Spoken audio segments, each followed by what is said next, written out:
आप सभी का स्वागत है। आई होप आप देखिए खुश तो नहीं होंगे, क्योंकि पहली चीज टेस्ट थोड़ा सा चैलेंजिंग था। दूसरा, मॉडल आंसर आपको सेम डे नहीं मिल पाए, उसके लिए sincere apology from my side. Next जो अपना टेस्ट है उसमें हम कोशिश करेंगे, कोशिश क्या, मैं आपको इंश्योर करूंगा कि सेम डे आपको मॉडल आंसर मिले विद वीडियो। तो उसकी आप टेंशन मत लेना, क्योंकि ये अपना फर्स्ट टाइम था, इस वजह से थोड़े से इश्यू है, उसके लिए सॉरी। तो चलिए अब टाइम वेस्ट नहीं करते, पहला अपना क्वेश्चन देखते हैं बिलो इकोनॉमी का। देखिए बिलो इकोनॉमी, 1 सेकेंड, चलिए पेन लेते हैं रेड। ओके, थिकनेस ठीक है इतना, okay fine. So below economy question पूछा गया था आपसे। ये स्लाइड पूरी पता है क्यों है? ये वर्ल्ड बैंक का, आपको दिख नहीं रहा होगा, ये इधर आपको, ये वर्ल्ड बैंक का है, इसी वजह से मैंने इसको यहाँ पे रखा है। ठीक है, इससे क्या होगा कि आपकी जो भी आप डेफिनेशन लिखोगे, आप यहां से लिखना कि the blue economy sustainable use of ocean resource for economic growth, improve livelihood and job and ocean ecosystem health. तो ये आप इसमें से देख के लिख लोगे, मैं आपको पीडीएफ इसकी प्रोवाइड कर दूंगा। ठीक, लेकिन इससे काम नहीं चलेगा। आपने क्या करना था, एक ऐसे डायग्राम ड्रॉ करना था, हब एंड स्पोक बोलते हैं इसको, एरो लगा के। ये जो डायमेंशन है इसकी 6 डायमेंशन है, उनको आपने मेंशन करना था। ठीक है, ठीक है, इनको आपने मेंशन करना था। अब ये याद कैसे रहेंगी आपको, तो चलिए उसका भी बताता हूं। ब्लू इकोनॉमी, ब्लू ये क्या है, ये एनवायरमेंट से रिलेटेड है, और जो इकोनॉमी है, इकोनॉमी आपकी जो अर्थशास्त्र है वही है, तो ये पैसे से रिलेटेड है। तो इसमें आधे पॉइंट होंगे जो एनवायरमेंट से रिलेटेड होंगे, जैसे रिन्यूएबल एनर्जी, आपका waste management. Second point waste management, देखिए इधर है, वो ये विजिबल होगा आपको। ठीक है, 2 पॉइंट। तीसरा पॉइंट है आपका क्लाइमेट चेंज। 3 पॉइंट एनवायरमेंट के, 3 आपके इकोनॉमी के हैं। एक है टूरिज्म, फिशरी, मैरीटाइम ट्रांसपोर्ट। तो 3 और 3 6 हुए। हब एंड स्पोक से आप इसको ड्रॉ कर देना, तो आपका काम हो जाएगा। ठीक है, एक चीज जो आपको थोड़ा सा वैल्यू एडिशन के लिए आप इसमें डाल सकते हैं, वो है ये वाला। ठीक है, इसमें क्या है अपना, ये ब्लू इकोनॉमी का जो कॉन्सेप्ट जब आया था, ये वहां से इसमें दिया गया है। ठीक है, मैंने आपके रेफरेंस के लिए डाल दिया ताकि आपको एक होलिस्टिक ओवरव्यू मिल सके। तो इसको आप पढ़ लेना। ये इनकी बुक थी, blue economy 10 year 100 innovation 100 million jobs, 2010 में आई थी। आप इसको मेंशन कर सकते हैं। ठीक है, उससे ज्यादा आप मेंशन नहीं भी करोगे तो आपका काम हो जाएगा। और क्या मेंशन करना है, अभी जो अपना बजट आया था उसमें हमारे जो फाइनेंस मिनिस्टर है, उन्होंने ब्लू इकोनॉमी 2.0 से स्टार्ट की थी एक नई scheme for restoration and adaptation major coastal aquaculture and marine culture with the integrated and multi sectoral approach. तो ये सब आप अवॉइड कर सकते हो, मत लिखना इसको। बस आपको अगर करंट से स्टार्ट करना है तो बजट में जो स्पीच थी उससे स्टार्ट कर सकते हो कि recently in 2024 budget finance minister announce this ऐसे करके। अदरवाइज बिलो इकोनॉमी को आप डिफाइन करके, जो वर्ल्ड बैंक की डेफिनेशन है उसको आप करोगे कैसे, कि अकॉर्डिंग टू वर्ल्ड बैंक, और जो हिंदी में लिखेंगे वो वर्ल्ड बैंक के अनुसार ये है ब्लू इकोनॉमी। ठीक, इसके ये कंपोनेंट है, और इन कंपोनेंट के इन्होंने सब पॉइंट भी दे रखे हैं। ठीक, नेक्स्ट अगर वो पूछने लगे कि इंडिया के कंटेक्स्ट में क्या है, तो आपको सिंपल सा एक याद रखना है कि इंडिया की लगभग 7,500 किलोमीटर लॉन्ग कोस्ट लाइन है।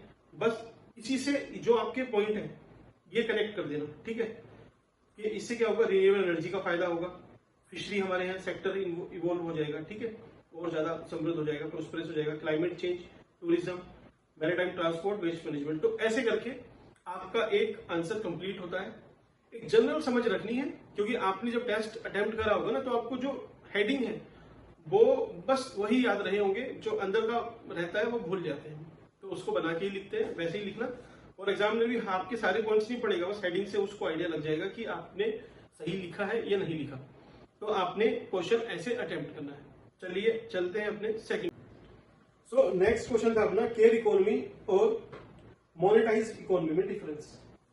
देखिए, जब भी डिफरेंस आएगा ना, आपको टेबुलर फॉर्मेट में ड्रॉ करना है कुछ।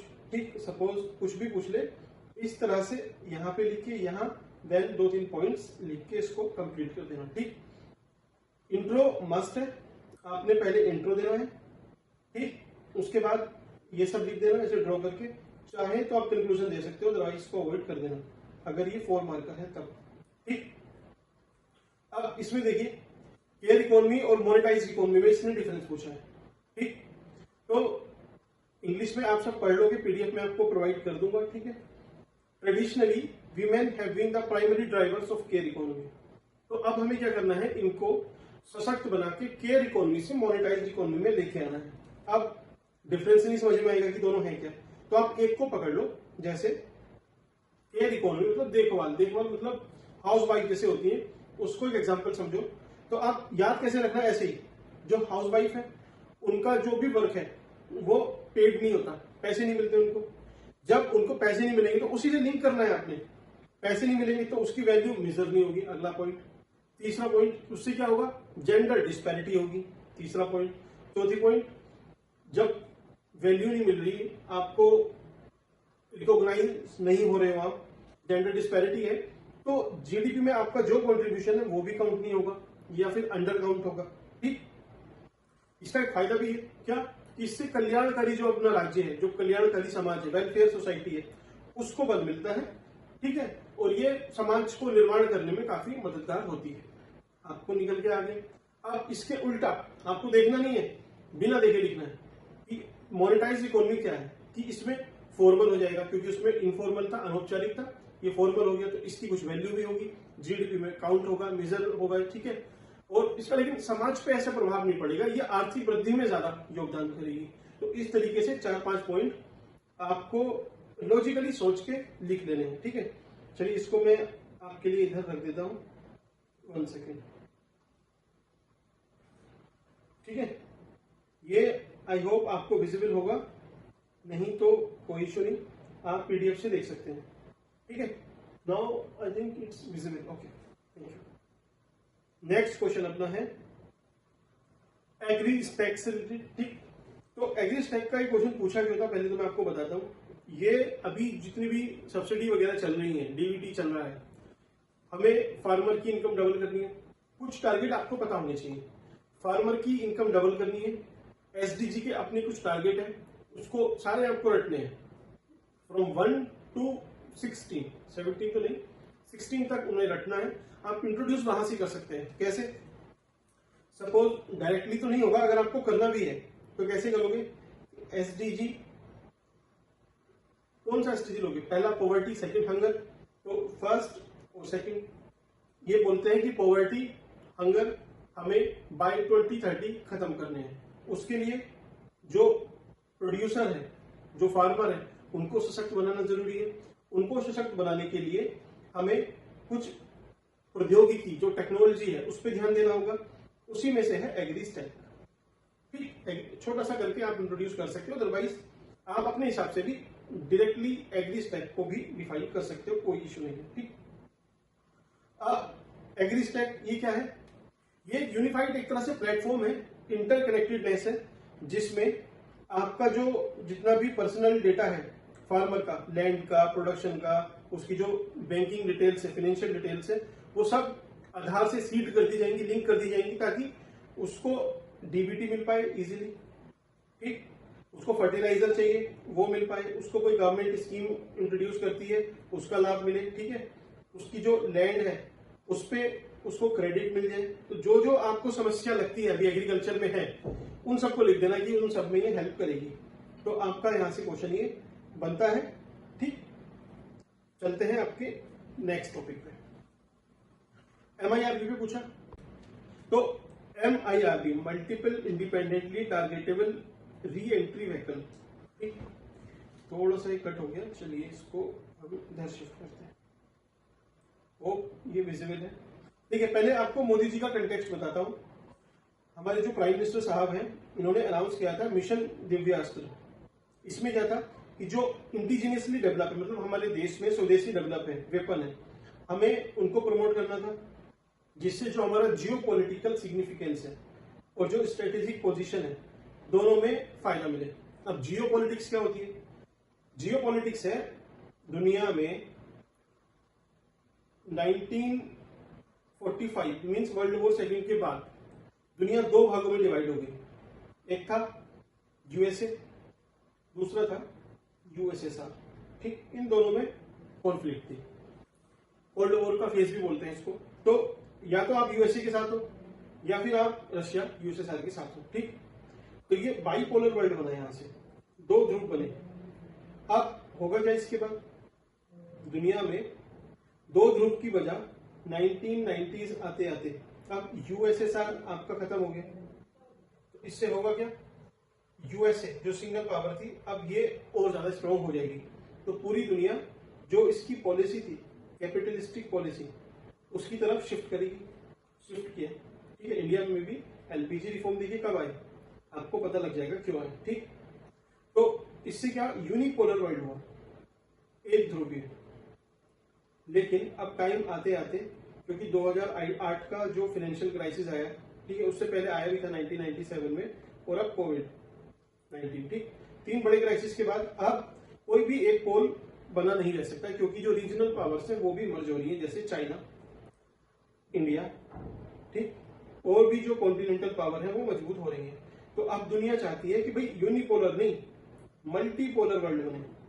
मल्टीपोलर, एक ध्रुव नहीं हो, बहुत सारे ध्रुव हो, चाइना भी एक ध्रुव हो, इंडिया भी हो, यूएसए हो, रशिया भी हो। तो ये सब चल रहा है। यही है स्ट्रेटेजिक पोजिशनिंग और जियो पॉलिटिक्स, जो दुनिया की पॉलिटिक्स चल रही है अभी, जियो डायनेमिक्स है, उसको बैलेंस करने के लिए। हम भी एक शक्ति है, ठीक है, डिफेंस पावर है, हम भी उसको मजबूत बनाने के लिए हेल्प करेगा। जो हमारी पोजीशन है, स्ट्रेटेजिक पोजीशन, उसमें भी मदद करेगा। तो MIRV के ऊपर पूछा था, आप इसको आराम से बस थोड़ा सा डिफाइन करना है कि ballistic missile payload design for exoatmospheric deployment. ठीक है, इस तरह से आप इसको थोड़ा सा इसमें से देख के कर सकते हो। लेकिन इसको आप जो मिस कर जाओगे, आपको कनेक्ट करना है मिशन दिव्यास्त्र से, जिसको डिवाइन वेपन भी बोलते हैं। एक डायग्राम बनाना है। डायग्राम कैसे बनाना है? सपोज ये सोर्स है, यहां से आपने फायर किया, ठीक, तो यहां पे अगर टारगेट है तो बाकी मिसाइल क्या करती है, यहां पे ऐसे गिर जाएंगी, इसको ध्वस्त कर देंगी। लेकिन टारगेट अगर 2-3 है तो MIRV का ये फायदा है कि मल्टीपल टारगेट करती है। देखिए इसके नाम में है मल्टीपल, तो मल्टीपल टारगेट को हिट कर सकती है। आप इसको चाहे तो ड्रॉ भी कर सकते हो। जब ड्रॉ करना है आपने तो इसको एक बार बॉक्स में जरूर कर देना, ठीक, आपका काम होपफुली हो जाएगा। ठीक, नेक्स्ट टॉपिक पे चलते हैं। नेक्स्ट है अपना ट्रिपल प्लेनेटरी क्राइसिस। तो ये बेसिकली यूएन ने बोला है, आपने इसको लिखना है कि ये क्राइसिस है क्या। ये इंटरकनेक्टेड मींस आपस में जुड़ा हुआ एक चैलेंज है, तीन चीजों का है, क्योंकि ट्रिपल है ना, तीन, एक है क्लाइमेट चेंज, एक है बायोडाइवर्सिटी और एक है पोल्यूशन। तीन चीजें, जहां भी आपको ऐसी तीनों चीज मिले और उनका इंटरसेक्शन दिखाना हो, तो बायोडाइवर्सिटी, जैव विविधता, क्लाइमेट चेंज और पोल्यूशन, इनका इंटरेक्शन ही है ट्रिपल प्लेनेटरी क्राइसिस। तो आपको I hope it is visible, ठीक है। आपने इसको ऐसे ड्रॉ करके लिखना है, एग्जाम्पल लिख देना अगर आपको याद आएगा। बायोडाइवर्सिटी का कोई कुछ भी है, पोल्यूशन से रिलेटेड है और एक क्लाइमेट चेंज से, ठीक, आपका काम हो जाएगा यहां से। ठीक, क्योंकि 4 मार्कर है, इतने में आपको एकदम बढ़िया